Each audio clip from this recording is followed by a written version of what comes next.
नमस्कार, news of 24 के national bulletin में मैं बादल सिंह आपका स्वागत करता हूं। बढ़ते हैं आज की बड़ी खबरों की ओर। उससे पहले नजर डालते हैं हेडलाइंस पर। छत्तीसगढ़ में आंदोलनकारियों का उग्र प्रदर्शन, 200 से ज्यादा बाइक और 50 से ज्यादा कारें जलाई। सरकारी संपत्ति को पहुंचाया बड़ा नुकसान। राष्ट्रीय ध्वज तिरंगे का भी किया अपमान। अफ्रीकी देश मालवी का सैन्य विमान लापता। विमान में देश के उपराष्ट्रपति थे सवार। उपराष्ट्रपति साउलोस चिलिमा की तलाश जारी।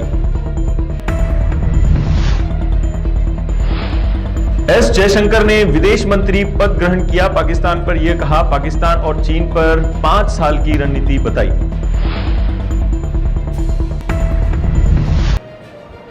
अब खबरें विस्तार से।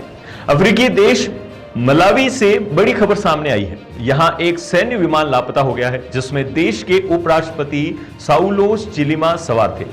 एक एजेंसी की रिपोर्ट के अनुसार उपराष्ट्रपति साउलोस चिलिमा एक सैन्य विमान में सवार थे। यह विमान मलावी की राजधानी लिलोंगवे से उड़ान भरा था।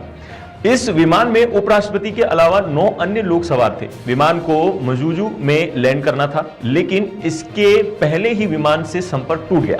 विमान से संपर्क न होने की पाने की स्थिति में राष्ट्रपति लाजरस चकवेरा ने खोज और बचाव के अभियान का आदेश दिया। टीम विमान को ट्रैक करने की कोशिश कर रही है, लेकिन अभी तक उसका सटीक लोकेशन नहीं पता चल सका है।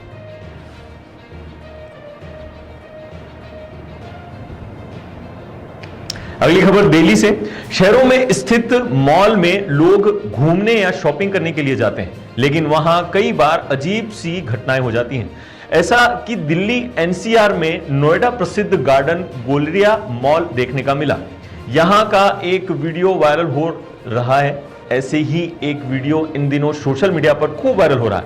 वीडियो में मॉल में बहुत सारे लोग मिलकर एक युवक को पीटते नजर आ रहे हैं। इस बीच मॉल की सिक्योरिटी युवक की सहायता करने के लिए आती है और उसे दूर ले जाने की कोशिश करती है, लेकिन पीटने वाले लोग दोबारा जाकर उसे पकड़ लेते हैं और जमीन पर गिराकर पीटने लगते हैं।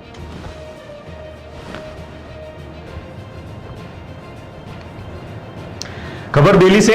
एक्ट्रेस सोनाक्षी सिन्हा इन दिनों अपनी पर्सनल लाइफ को लेकर सुर्खियों में छाई हुई हैं। मीडिया रिपोर्ट के अनुसार सोनाक्षी अपने बॉयफ्रेंड जहीर इकबाल के साथ मुंबई में 23 जून को शादी करने जा रही हैं। सोनाक्षी की शादी के वेन्यू से लेकर गेस्ट लिस्ट तक कई चीजें सामने आ चुकी हैं। हालांकि सोनाक्षी और जहीर इकबाल ने इस पर कुछ नहीं कहा है। वहीं इस मामले में इनके पिता, सोनाक्षी के पिता सांसद शत्रुघ्न सिन्हा ने एक मीडिया में बोले कि इलेक्शन के रिजल्ट के बाद में से दिल्ली में ही हूं। मेरी अभी बेटी के प्लान को लेकर बात नहीं हुई है।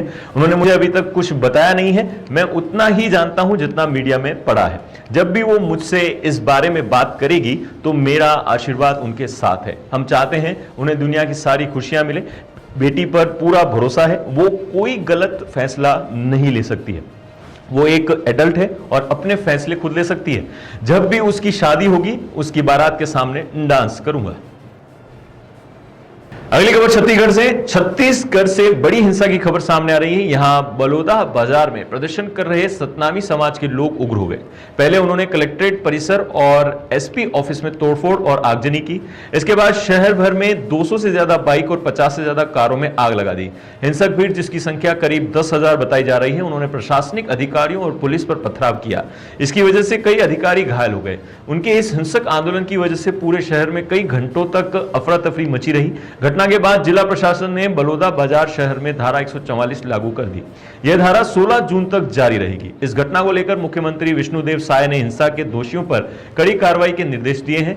यहां तक कि राष्ट्रीय ध्वज को भी नुकसान पहुंचाया है।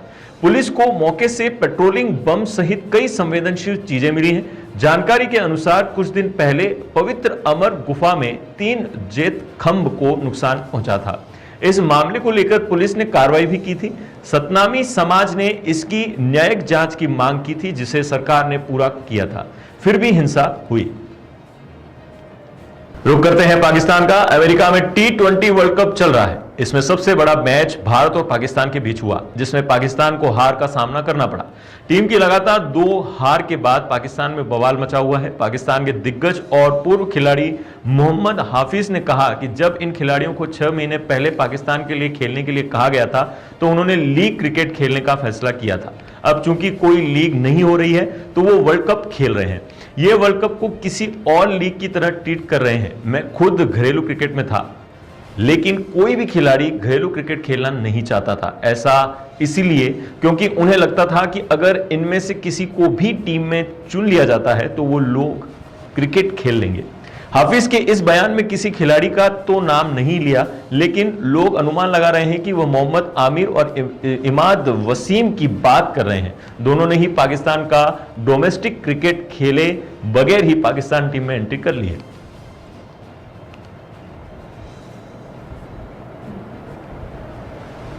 अगली खबर यूपी से। लोकसभा चुनाव के 4 जून को आए परिणाम चौंकाने वाले थे। इसमें भाजपा पूर्ण बहुमत नहीं हासिल कर पाई और एनडीए की सरकार बनी, लेकिन यही नतीजे कांग्रेस के लिए उत्साहित करने वाले थे। सबसे बड़ा उलटफेर उत्तर प्रदेश में हुआ। इसी को लेकर अब कांग्रेस पार्टी 11 से 15 जून तक उत्तर प्रदेश में धन्यवाद यात्रा निकालेगी। राष्ट्रीय महासचिव और प्रदेश प्रभारी अविनाश पांडेय ने बताया कि धन्यवाद यात्रा में पार्टी प्रदेश की सभी 403 विधानसभा सीटों तक पहुंचेगी और जनता से आभार प्रकट करेगी। साथ ही कांग्रेस नेता राहुल गांधी और प्रियंका गांधी का संदेश भी जनता तक पहुंचाया जाएगा। इसमें आज देहात विधानसभा के भोजपुर में शाम 4 बजे यात्रा शुरू होगी।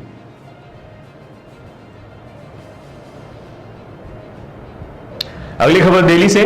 देश में सरकार बनने के बाद बने मंत्रियों ने पदभार ग्रहण करना शुरू कर दिया है। दूसरी बार विदेश मंत्री बने एस जयशंकर ने पद को ग्रहण किया और उसके बाद पाकिस्तान और चीन पर 5 साल की रणनीति बताई।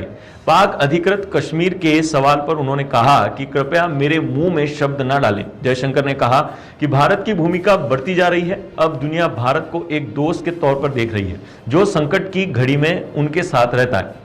उन्होंने नवाज शरीफ के बधाई संदेश को लेकर बात करते हुए कहा कि उन्हें प्रधानमंत्री नरेंद्र मोदी की तरफ से एक्सेस पर रिप्लाई दे दिया गया है। पाकिस्तान और चीन के साथ अगले 5 साल के रिश्ते पर बात करते हुए विदेश मंत्री जयशंकर ने कहा कि हम विवादों को सुलझाने पर काम करेंगे। जहां तक चीन और पाकिस्तान की बात है, इन देशों के साथ भारत के रिश्ते थोड़े अलग हैं। इस वजह से समस्याएं भी अलग हैं। चीन के संबंध में हमारा ध्यान सीमा मुद्दों का समाधान खोजने पर होगा और पाकिस्तान के साथ हम वर्षों पुराने सीमा पार आतंकवाद के मुद्दे का समाधान ढूंढना चाहेंगे।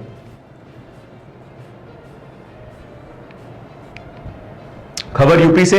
उत्तर प्रदेश में अपराधियों पर लगाम लगाने के लिए पुलिस लगातार एक्शन में दिखाई दे रही है। अब गाजीपुर के समीप चेकिंग के दौरान पुलिस और अपराधियों के बीच मुठभेड़ हो गई।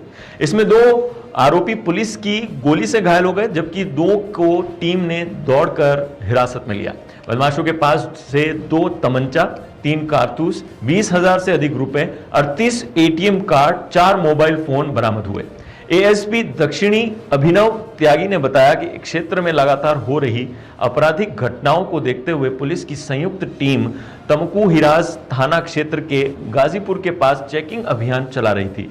इसी दौरान कार सवार आते दिखे।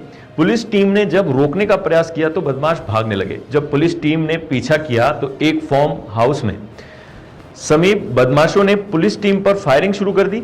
जवाबी कार्रवाई में पुलिस टीम की तरफ से भी फायरिंग कर दी का बचाव किया गया।